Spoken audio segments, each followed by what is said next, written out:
areas of mud and debris pushed out of place. But you know, we're slowly recovering.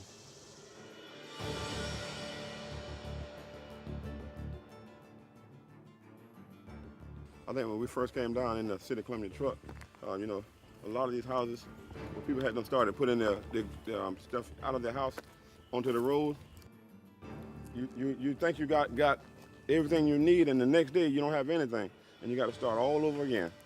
You know, that's a hurtful thing. As a matter of fact, and we came down here just now, we was talking about how a lot of the houses, they still hadn't even put back up yet. And some of the houses, like up around that corner around there, they're torn down. They done cleared the entire lot off. And so now they got to rebuild again.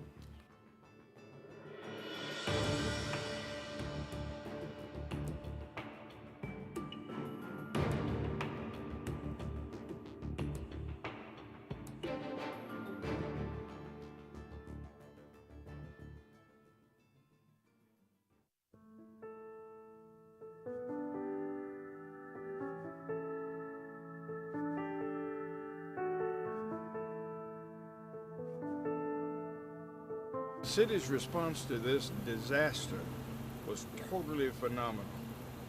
There were persons on the watch who was able to assimilate and disseminate information to the public. There were persons who were displaced who was able to see and to hear from the city officials things that were happening, where to go, what to do, what's the progress. We really had to initiate a 24-hour around-the-clock process for communicating with our citizens.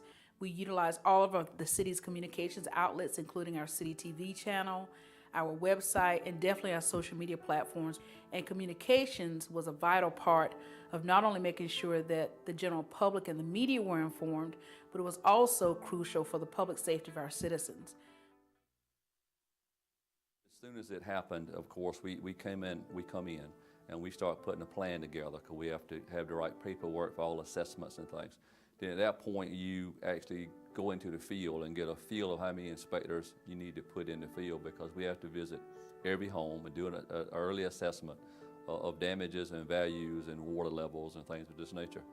It's within our department that people have to submit the permit package, you know, to start anew, to start over if their homes were, were basically destroyed in the flood.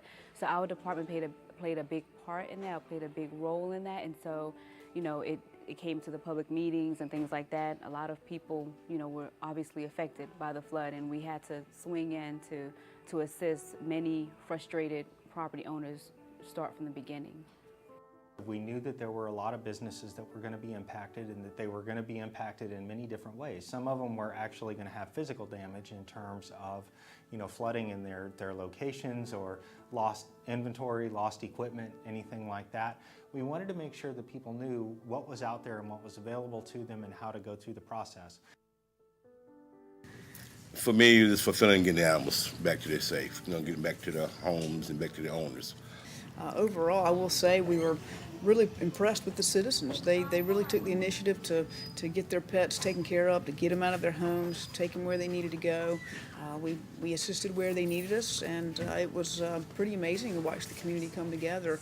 So far, we feel like we've done pretty good. We have received good communication with both FEMA and the state with regards to getting our work obligated. And again, that's mostly related to city infrastructure, which of course is what a majority of which is our water and sewer system. Of course, we have some other damaged assets as well.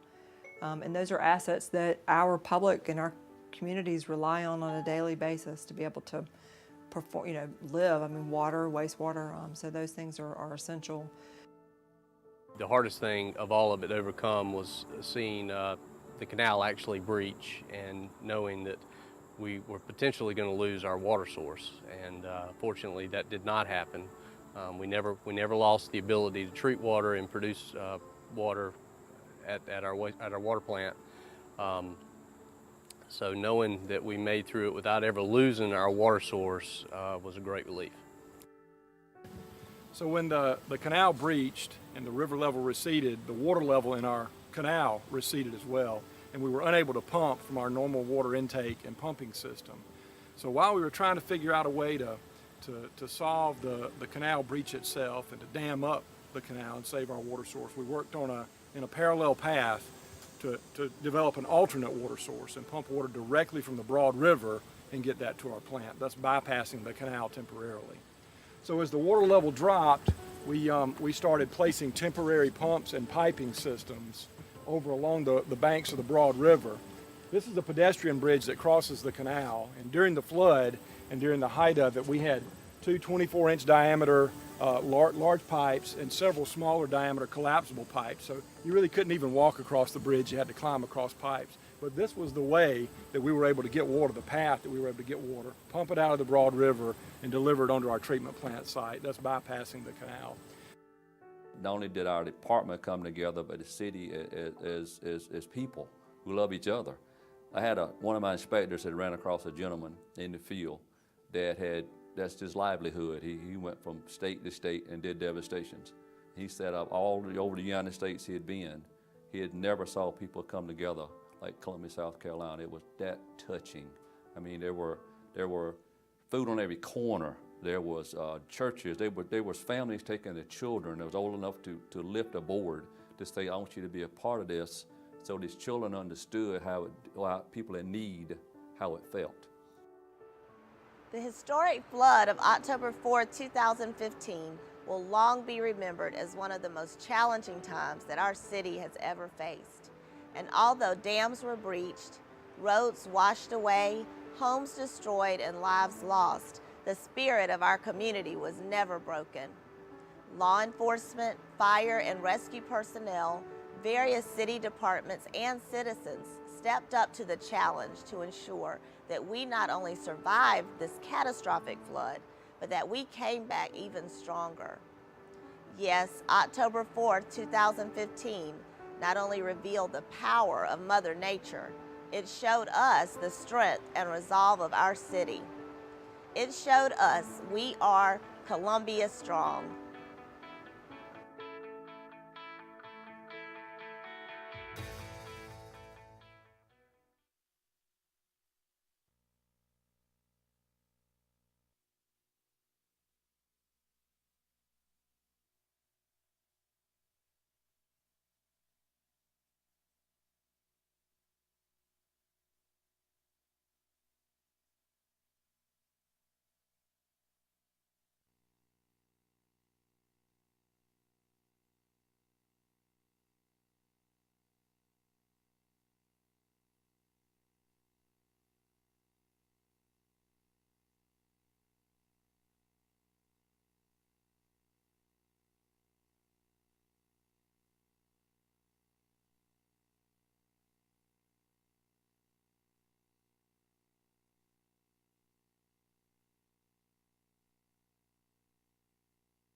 thinking. No, don't look.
Okay, But it comes down to how they ask the question.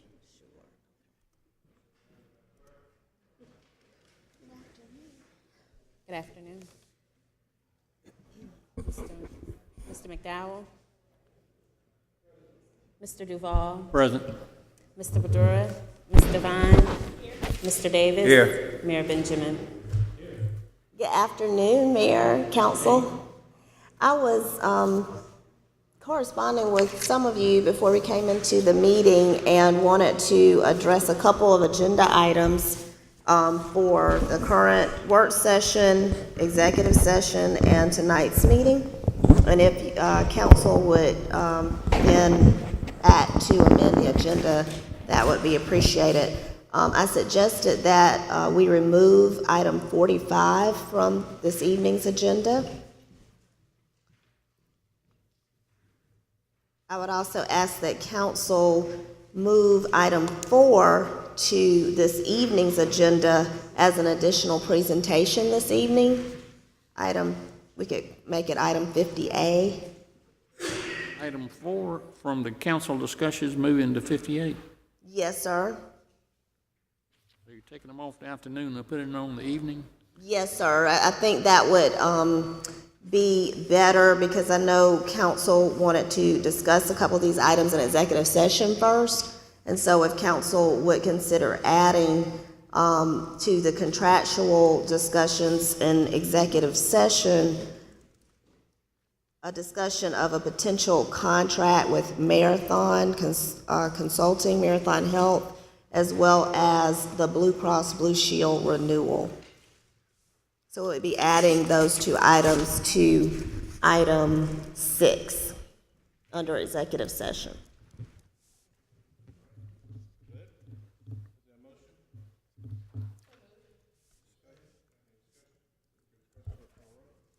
Mr. McDowell, Mr. Duval. Yes. Ms. Devine, Mr. Davis, Mayor Benjamin. Thank you. Yes.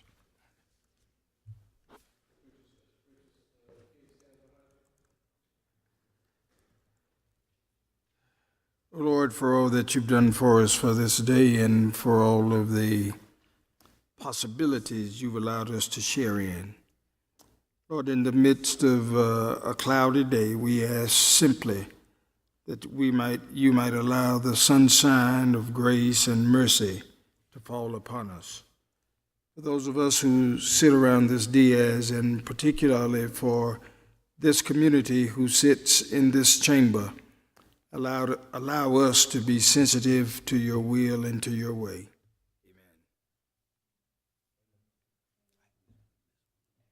Mayor Benjamin and Council, we will begin our City Council discussion with the Bike and Pedestrian Advisory Committee update. Mr. Keith Gosselin, the Chair of the Bike and Pedestrian Advisory Committee, will present.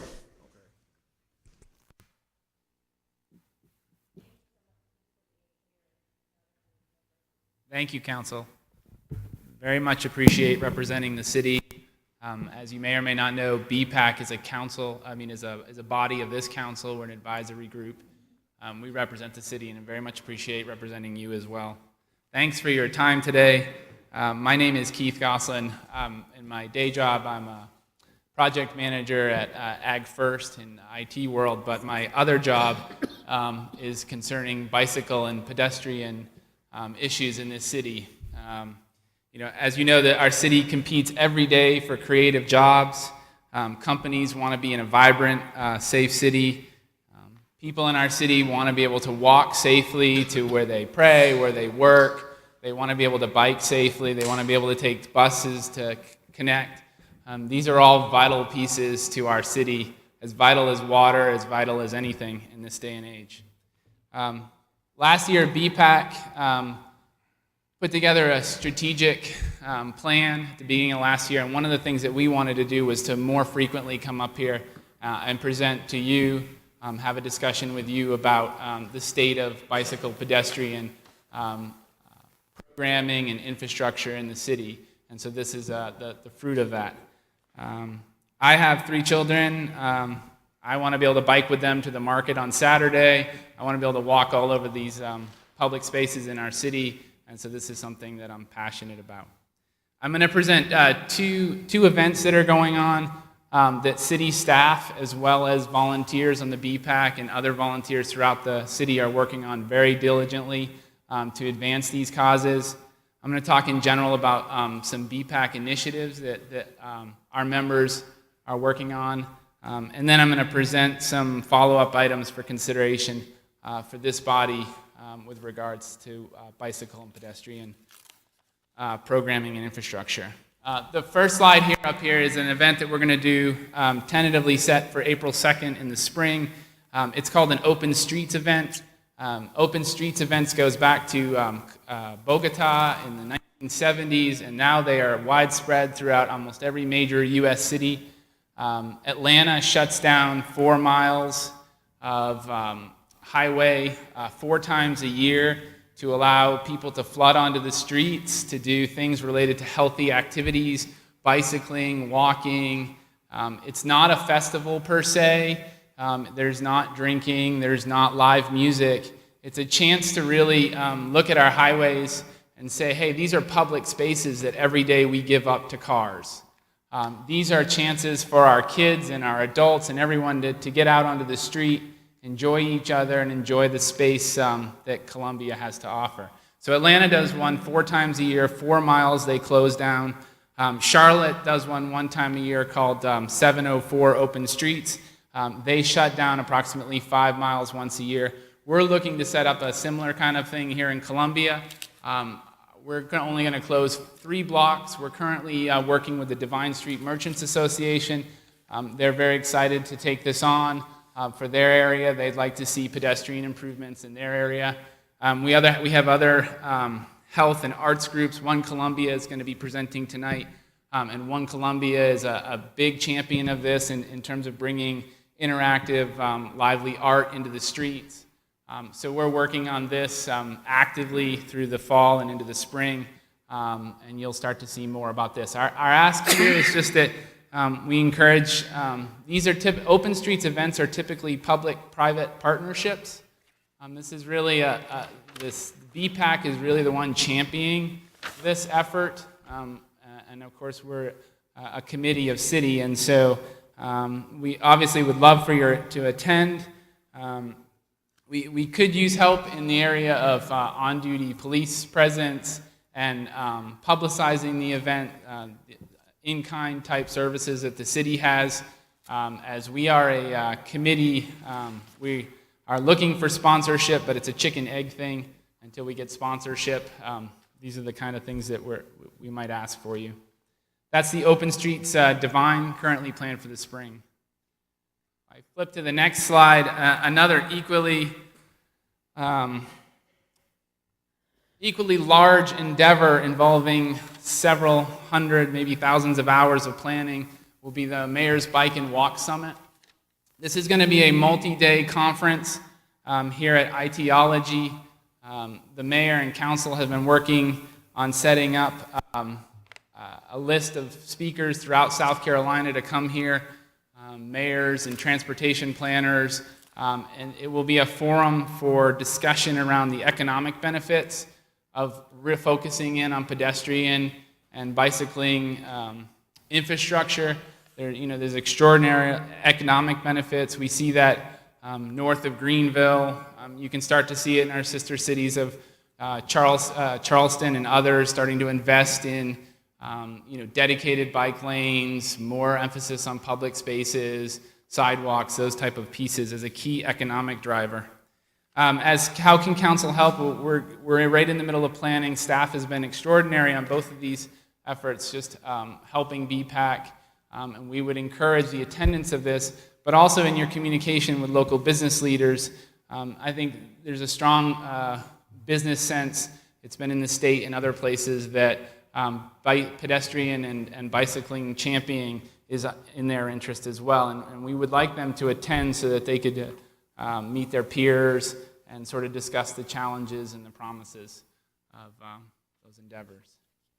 If I go to our initiatives, so each member has at least one item or not multiple items. We bring in a group of external people to assist us on volunteer efforts. We are helping the city with the City of Columbia code rewrite that's in progress. We'll be looking to advise on that.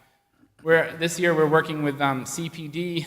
They have started with their bicycle patrol, and that has been successful. The chief of police came to our Handlebar Happy Hour last fall, and we're trying to look for ways to encourage more interaction there. We had an initiative where SORBA, it's a group of mountain biking enthusiasts, met with City Parks and Recreation, and they're starting to lay out potentially a plan for mapping out mountain bike trails within our park system. That was a good partnership that BPAC helped cement. Gell Studio and the Knight Foundation, Councilwoman Devine may be talking to this a bit, but they have brought in money into the city to look at our public spaces, and so they have follow-up items, and we're working with groups, One Columbia and other groups in the area to see some of those follow-up items get implemented. I think there'll be more to come on that. We reach out to communities. We have at least one BPAC member attending a neighborhood council at least once per month, if not twice or 3 times a month, trying to bring the Walk Bike Columbia plan to neighborhoods so that we can really integrate any sort of neighborhood planning.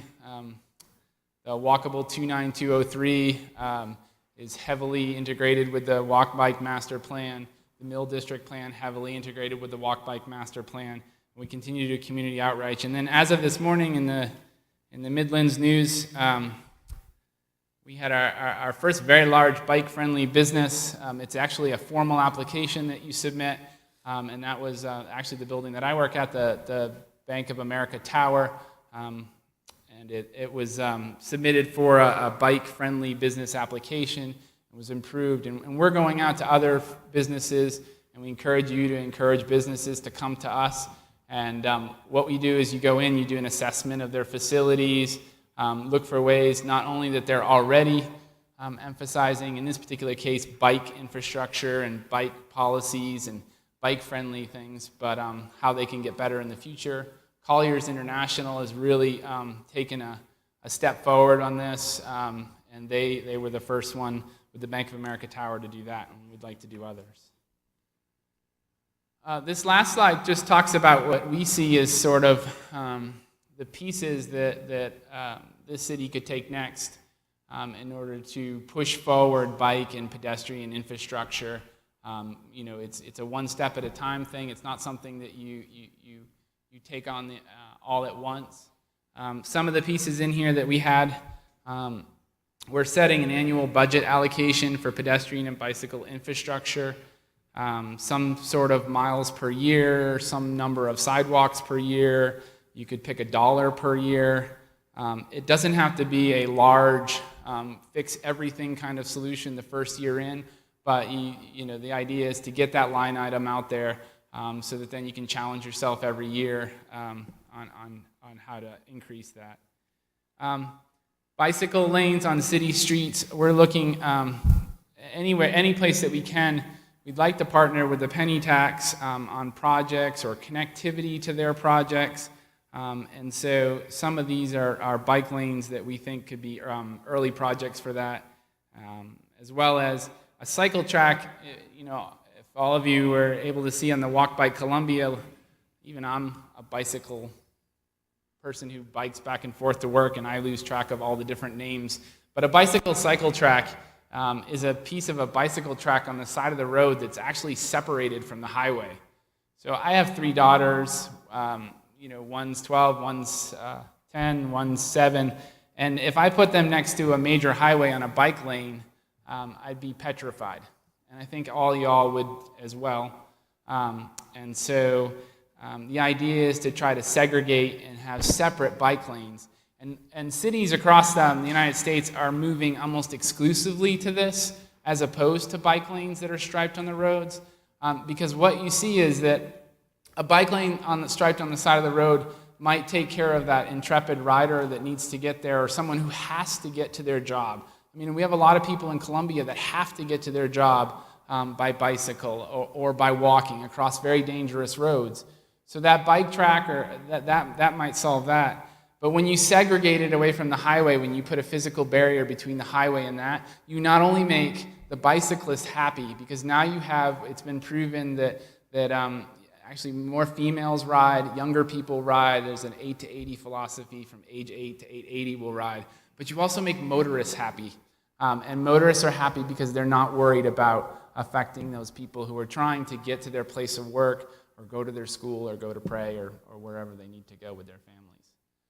So that's something that we think on Sumter Street specifically. We're addressing the USC to downtown connectivity. USC is putting more and more emphasis on this as part of their plan for theirs, and we think this is a potential project for connectivity. There's a bike share project that has been in the works for Columbia. That's another avenue that we think could be supported. And then lastly, requiring pedestrians and bicyclists to be prioritized in development, design, and infrastructure improvements. What we're looking for there is, we do a lot of private development in this city, and private developers bring really extraordinary things to Columbia. And we think that, is there a way that we could, in a regulatory capacity potentially, or some other capacity, look to really get them into that Bike Walk Columbia plan, so that we're not building things that don't address these 8 to 80 age ranges. We don't want to be building things where the handicapped person could not maybe connect somewhere, or the 8-year-old couldn't connect somewhere, or the 80-year-old couldn't connect somewhere. So that as well as within city departments, just existing city departments, just emphasizing that we're looking to the Walk Bike Columbia plan in the everyday improvements that we make to the city, whether it be water improvements or road improvements or other improvements, that we're taking into consideration, hey, is this a place where we could improve the crosswalk timing? Is this a place where we could improve the curb? Is this a place where we could engage the school to figure out how to do X, Y, Z? So really just trying to build that culture in the departments within the city. Those are some of the things that we think could be things that we could do right now. So thank you very much for your time. And we will continue to do the work of the city and the work of your council. I'm happy to take any questions. Thanks. Very good. Good.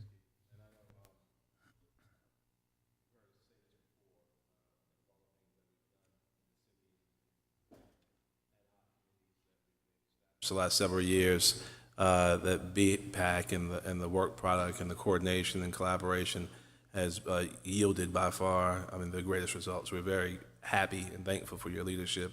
Trading phone calls with Mary Rowe earlier today about the summit, and that looks really exciting. So just want to say thank you for your continued leadership in this effort.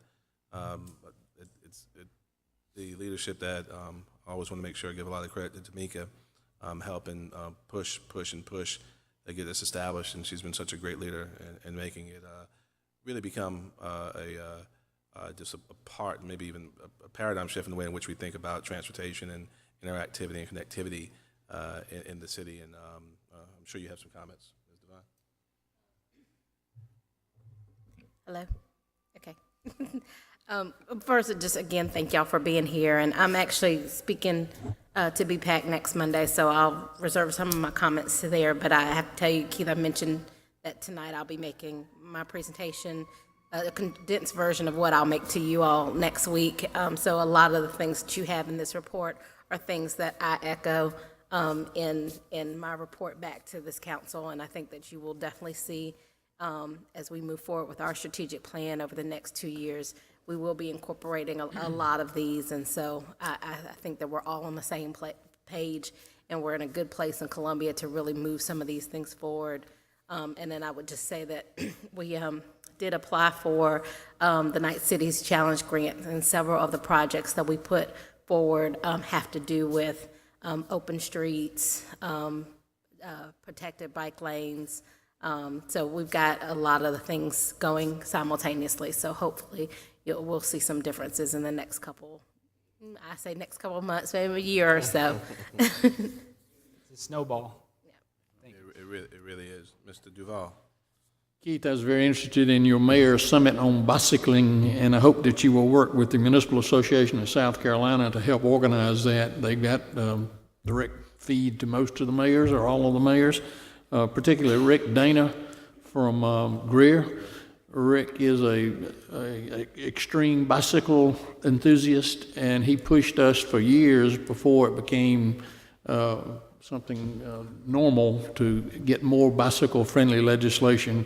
When we would meet and we would talk about annexation and local government fund, he wanted to talk about bike trails. So he would be a good proponent to have speak at this conference. Thank you very much. What's the best place, and I'm not sure if this is for you, Keith, or for John, to get information on Walk Bike 29203, one of our active citizens who text me as she's listening to you, and is it just go to the Walk Bike Columbia website, or what's the best place to get ready information? So the Walkable 29203 plan, we've received a final draft of that plan, and we anticipate taking that to Planning Commission in February. Okay. And then it will be before y'all at that point. Okay. At this point, I just have a kind of a secure link to the plan, but as we're working towards that, that should be posted on their website. Next 60 days or so or more. Yeah. Okay, super. Thank you. Keep up the great work, man. Look forward to really, I think, it seems like next year with a whole bunch of moving parts is going to be a real breakout year. So we're excited about it. Thank you. Thank you, everyone here. Thank you. Thank you. Our next discussion item, Mayor Benjamin, is a funding request for the Palmetto Capital City Classic. Yeah. We have someone presenting on that regard. No, sir. I've just received some information. What's the total amount? I know they had a significant increase in law enforcement Yes, sir. costs? I think the information I received said $20,000 to $25,000 would provide the assistance they need. Okay, and where are we in terms of HDAC's availability? The fund balance numbers are showing about $80,000 availability. Okay, so it was less than that. What, how much were they short?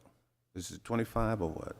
What's The request that should have been linked, I think, to the agenda suggested that they would need $20,000 to $25,000 is what it says would assist them. So I guess up to $25,000. Ms. Wilson, that's for 2017, or is that a recurring? This is past year. That's past year. They said they had additional unanticipated law enforcement costs.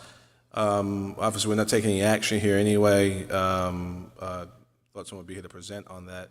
Let us digest those documents a little bit more, and I want to make sure they comport with exactly what CPD has indicated those additional security needs were, and we'll have a chance to act on it this evening. Okay. Mr. Davis? Yeah. Just a side question to that. I know that the security estimates and needs are kind of based on projection in terms of attendance, but I know a couple of organizations have indicated that the security costs has been kind of healthy. Is there any way we can work with them on that down the road? Not just this organization, but because it is, as I understand, a pretty good portion of their budget, especially if it's a smaller organization. I would not venture to suggest, when it's public safety, Mr. Davis, that we would get away from what the chief and major suggest is necessary to safely operate these events. So I understand that the group may be small, but their events that they're having are not always small. And so I think we just, we have to work with them, and I think our folks try to do that. They sit down and ask them, can they adjust sometimes what they're trying to accomplish if they want to have less officers. But no, sir, I would not, I'm not going to speak for the police department on what they feel is necessary to man an event. Mr. Duval and Mr. McDowell? Mayor, I've just heard the city manager say we have about an $80,000 fund balance. I want to remind everybody that a lot of the groups were underfunded on this year's allocation. And I know for one, the Vista Guild is looking for $100,000 to finish out the yellow shirt year in the Vista. We need to be careful about having a first come, first serve mentality of giving out the funds. But there needs to be some prioritization of the need. I understand that this is the Palmetto Capital City Classic is an over expense from last year, but we've got people working on this year's budget that need those funds too. So let's be careful about how we give out those funds. As important as the Capital City Classic is for our city, and of course we're going to incur perhaps a debt somewhere between $20,000 to $25,000 solely for security. I guess the question that I'd like to ask is how is that equated in terms of man hours, in terms of the number of folk? I'm just not sure. I mean, that's something we could probably answer later on this evening, and a question to ask. But it concerns me just a little bit that we've got a $25,000 bill that's going to drastically lower the $80,000 that, of course, is in that bottom line. Prioritization, of course, becomes an issue for me. I'm just not sure how we're going to do that.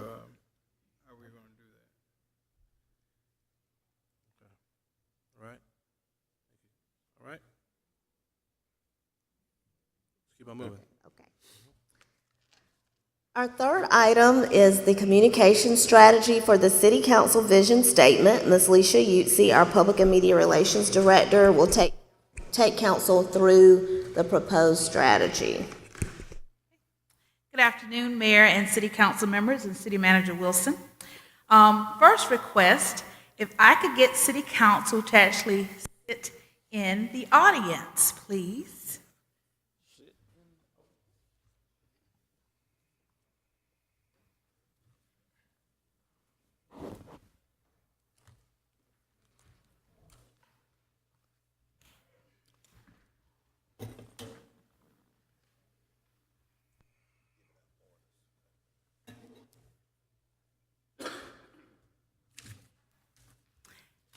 And again, we are presenting the Columbia City Council Vision Statement Communication Strategy for clarification as not to divulge any of the information that's a part of the actual council vision.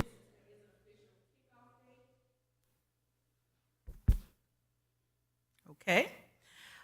We are actually focusing primarily on communications, and we will not be actually revealing any of the detailed information in the vision statement.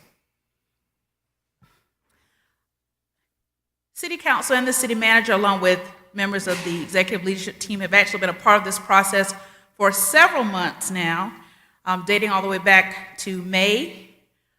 We also have been working since May through today's date on the City Council Vision Statement. And primarily, City Council have been the primary players and the contributors to the Vision Statement. And as we are emphasizing, the Vision Statement is City Council's. It belongs to our City Council members. It is their vision that they have for our city. Most recently, the facilitator did provide the final report to our City Manager after our last City Council retreat in October of this year. That report has been distributed to Council for their review, and staff was designated to start working on a communication strategy at the retreat in October. And we've actually been working on that during the month of November and here today to actually present that strategy to you. Input and also open to questions, things that need to be added, etc. So please let us know as we move through if there's anything you'd like to add.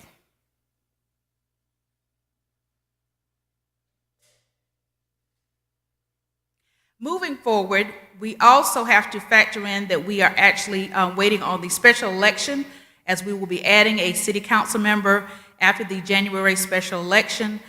The new council member will be briefed on the vision statement, and also we will be assigning certain duties to that particular City Council member as it relates to the focus areas. Also, we're looking at a major kickoff during the State of the City address, which is slated for January 31st.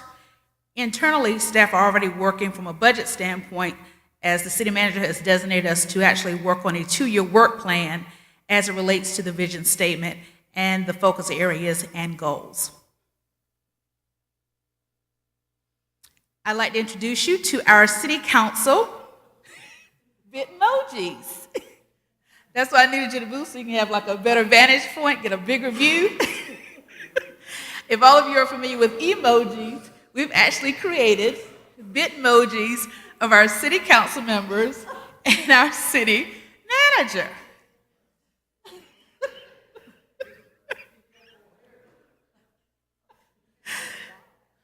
Well, see, you have to, that's you in the blue. Any of you who might be familiar with social media, emojis are the latest craze. And also, folks have actually been designing Bitmojis, which are caricatures of individuals that you can actually utilize in social media. So instead of using the standard headshot photos of council, we want you to be creative. We're thinking outside the box. And also, we wanted to show that basically from a citywide standpoint, our city council members and our city manager, but primarily our city council members, will be literally all over the map, because this is going to take a lot of time and effort on the part of our city council members to get out into the community to actually share the city council vision statement message. You can hold your applause for the Bitmojis. First of all, we actually would like to ask our mayor, since he's leading the charge from a communication standpoint. He already has several communications outlets that he already utilizes through the mayor's office with a newsletter. He's also very active on social media. But some additional things we would like to ask of Mayor Benjamin, if he is willing to provide monthly video updates as it relates to our city council vision statement. And also, since he is a very, very talented writer, as we've seen not only in some of our editorials in local newspapers, but also during his speech that he's delivered on a national level at the Democratic National Convention, we're also asking the mayor to submit a monthly Mayor's Vision blog as it relates to where we're headed, our focus areas, our goals, and how the city is moving forward to actually accomplish what has been set out in the vision statement. In addition, we already have the mayor and council members who have communications tools that they are using on an individual basis, such as social media platforms. You have individual newsletters, some of you, and also speaking engagements. With the speaking engagements, we know that those are handled on an individual basis, so we are prepared to provide to the mayor and council members communications toolkits that we can outfit you with talking points, brochures, information cards, and any other information that you might need or materials that you might need as you are in the community sharing the vision statement, the focus areas, our goals, and how this vision statement will impact the community overall. There was also a lengthy discussion during the retreat about stakeholders, the fact that our stakeholders will play a vital role in the communication strategy as we move forward.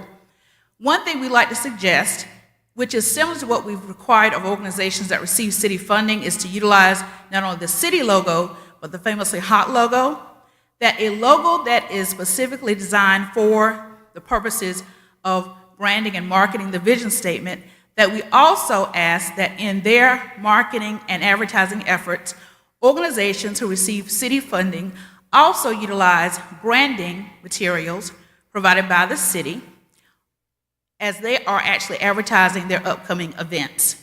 We could provide this material or logo to our city council liaison, who actually works with our nonprofit organizations and community organizations that receive funding.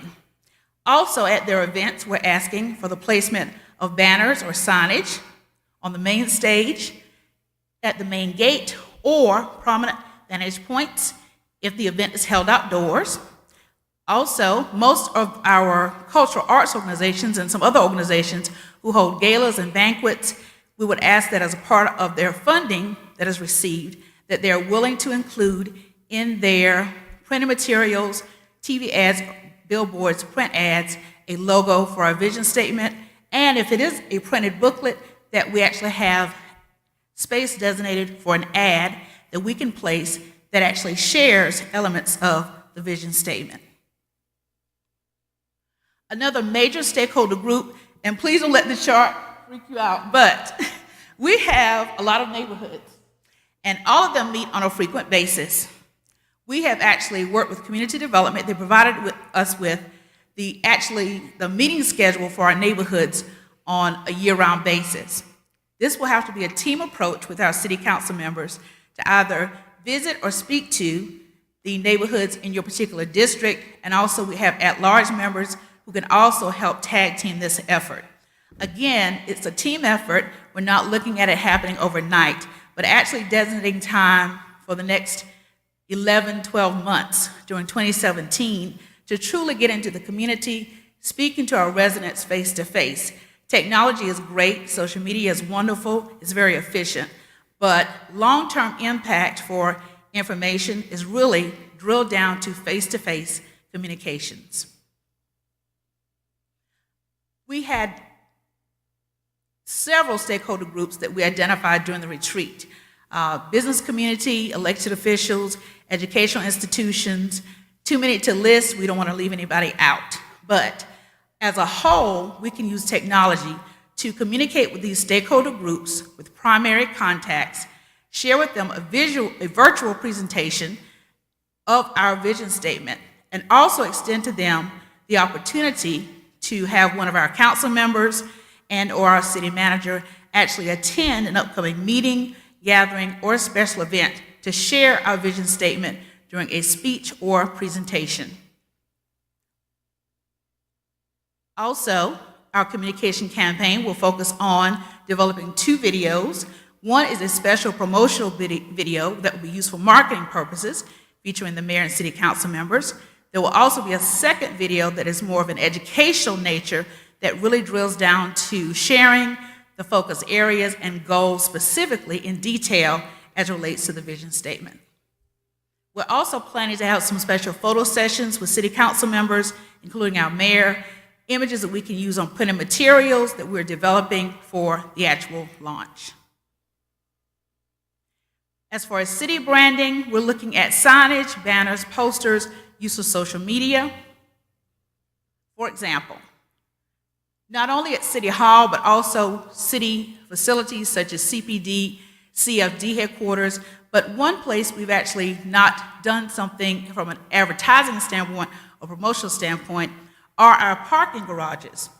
It's city real estate, city facilities. We can actually utilize our parking garages and we can hang banners from our garages, banners that will reflect the focus areas and our goals, so that as people are walking by or passing by, as far as motorists, we can share with them what our city council vision statement includes as far as focus areas and our goals. Since this is city-owned real estate, there are vantage points we can use to share our messages across the city and utilize our own buildings to help advertise and spread this message. We also are looking at utilizing monitors with presentations that are preloaded and signage at 1225 Lady Street, Washington Square, Drew Wellness Center, our city parks, and basically all of our city facilities, including public works and other areas. Because as we're sharing this information externally, we're also looking to educate our employees internally. One thing before, if you can flip back, one thing we also mentioned is actually placing signage at city construction sites as well. Because as projects are tied to the future states of the vision, as projects are either approved or as they are beginning, I think it would be beneficial to the public to know that these are projects that we're actually working on now to actually benefit our city in the future.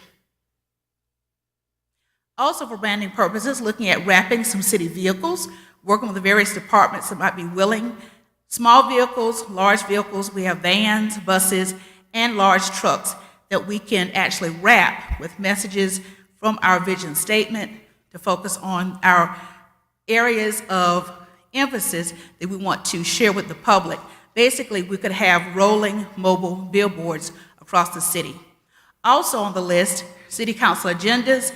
I know that the city clerk will be working with our different department heads to identify items on our city council agendas that actually tie to our future states, and we will make sure that we work with our city clerk to emphasize when those items are noted and highlighted on our agendas. Our traditional methods, working with local media, of course, asking the mayor and city council members to submit editorials, meeting with editorial boards, meeting with general managers and news directors at local media outlets in order to share with them the vision statement, have discussions with them, and ask for their help to help spread this message. Of course, our internal outlets that we use here at the city, City TV, our website, utilizing city publications, social media platforms, creating a quarterly vision newsletter, also developing a vision statement dashboard for our website where our employees and departments could actually update the dashboard and add projects that are related to the City Council vision statement. And also looking at a teaser promotional campaign starting on December 31st. And actually, this teaser campaign would begin at the famously hot New Year celebration, utilizing banners at that celebration. Since we are, as a sponsor, have been identified as one of the organizations that can place banners during the ceremony, during the event, we would utilize that to push our City Council vision statement. Also, we would kick off a voting process on December 31st and asking our citizens to get involved, and this would bring about more attention from a public standpoint. We'd ask them to vote on our hashtag. Either we would select Vision Columbia or Envision Columbia as the official hashtag for our City Council vision statement. We would not only have people vote at the famously hot New Year event, but also we'd kick off an online poll, and we would use a ticker so that we can keep track of how the voting is going. The hashtag voting would end on January 30th, and of course, our official kickoff date is January 31st during the State of the City address led by Mayor Steve Benjamin. For additional full-scale communications efforts, we would roll everything out on February 1st, and our key communications campaign action steps will be implemented each month during 2017. And City Council, basically, you are the stars of the show, most definitely, because you are our key communicators, but you have a very willing and able supporting cast, and we want to introduce you to your co-stars, your supporting cast, who will be actually helping you along this effort of pushing out and sharing the City Council vision statement. And Justin, that's your cue.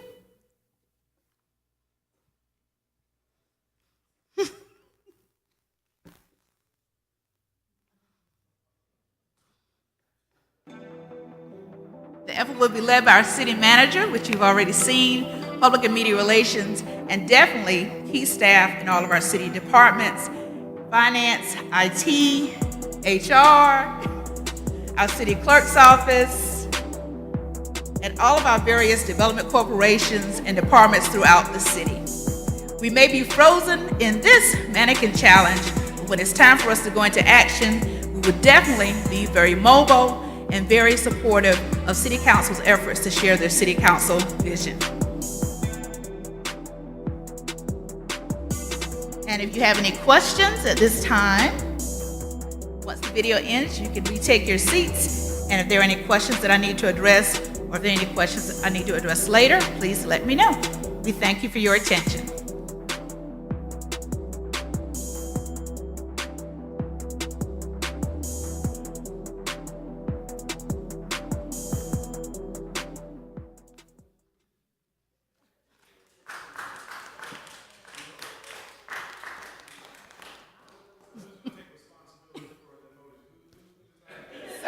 My staff are here, and my staff are here, and I would like to give them full responsibility for the wonderful Bitmojis. I love the mannequin. You need to do some of the people in the audience on a regular basis. Okay, are there any questions at this time?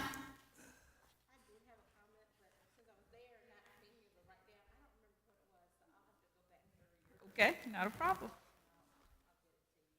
Okay, Ms. Wilson? Scheduling that you need to address with the council members? During the months of December and January, we're going to need access to you. So those are calls that I'll be making on a personal basis to try to get some time scheduled with you for video purposes and for the photo sessions. So. Okay. All right. Good. Thank you, Ms. Utsi. Very good. We're looking forward to it. Mr. Davis, well, I'm sorry, Madam Mayor Pro Tem, Ms. Devine. We are ready to move into executive session. So move. So move. You got to read the thing.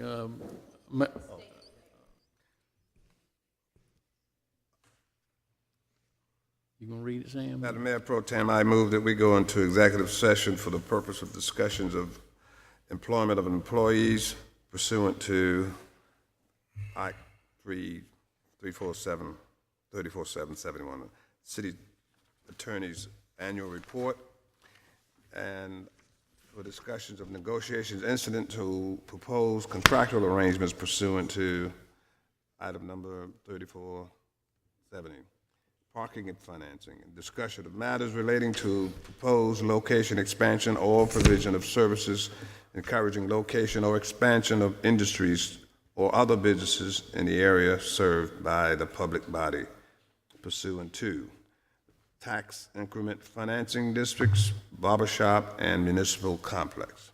And Mr. Davis, if you would add Marathon Health and Blue Cross Blue Shield renewal to item 6. So added. Thank you. Is there a second? Second. Any discussion? Move the previous question, clerk call roll. Mr. McDowell? Yes. Mr. Duval? Yes. Mr. Vine? Mr. Davis? Aye. Mayor Benjamin? Aye, and I stepped out briefly, but Leisha, that was very well done. Thank you. All right.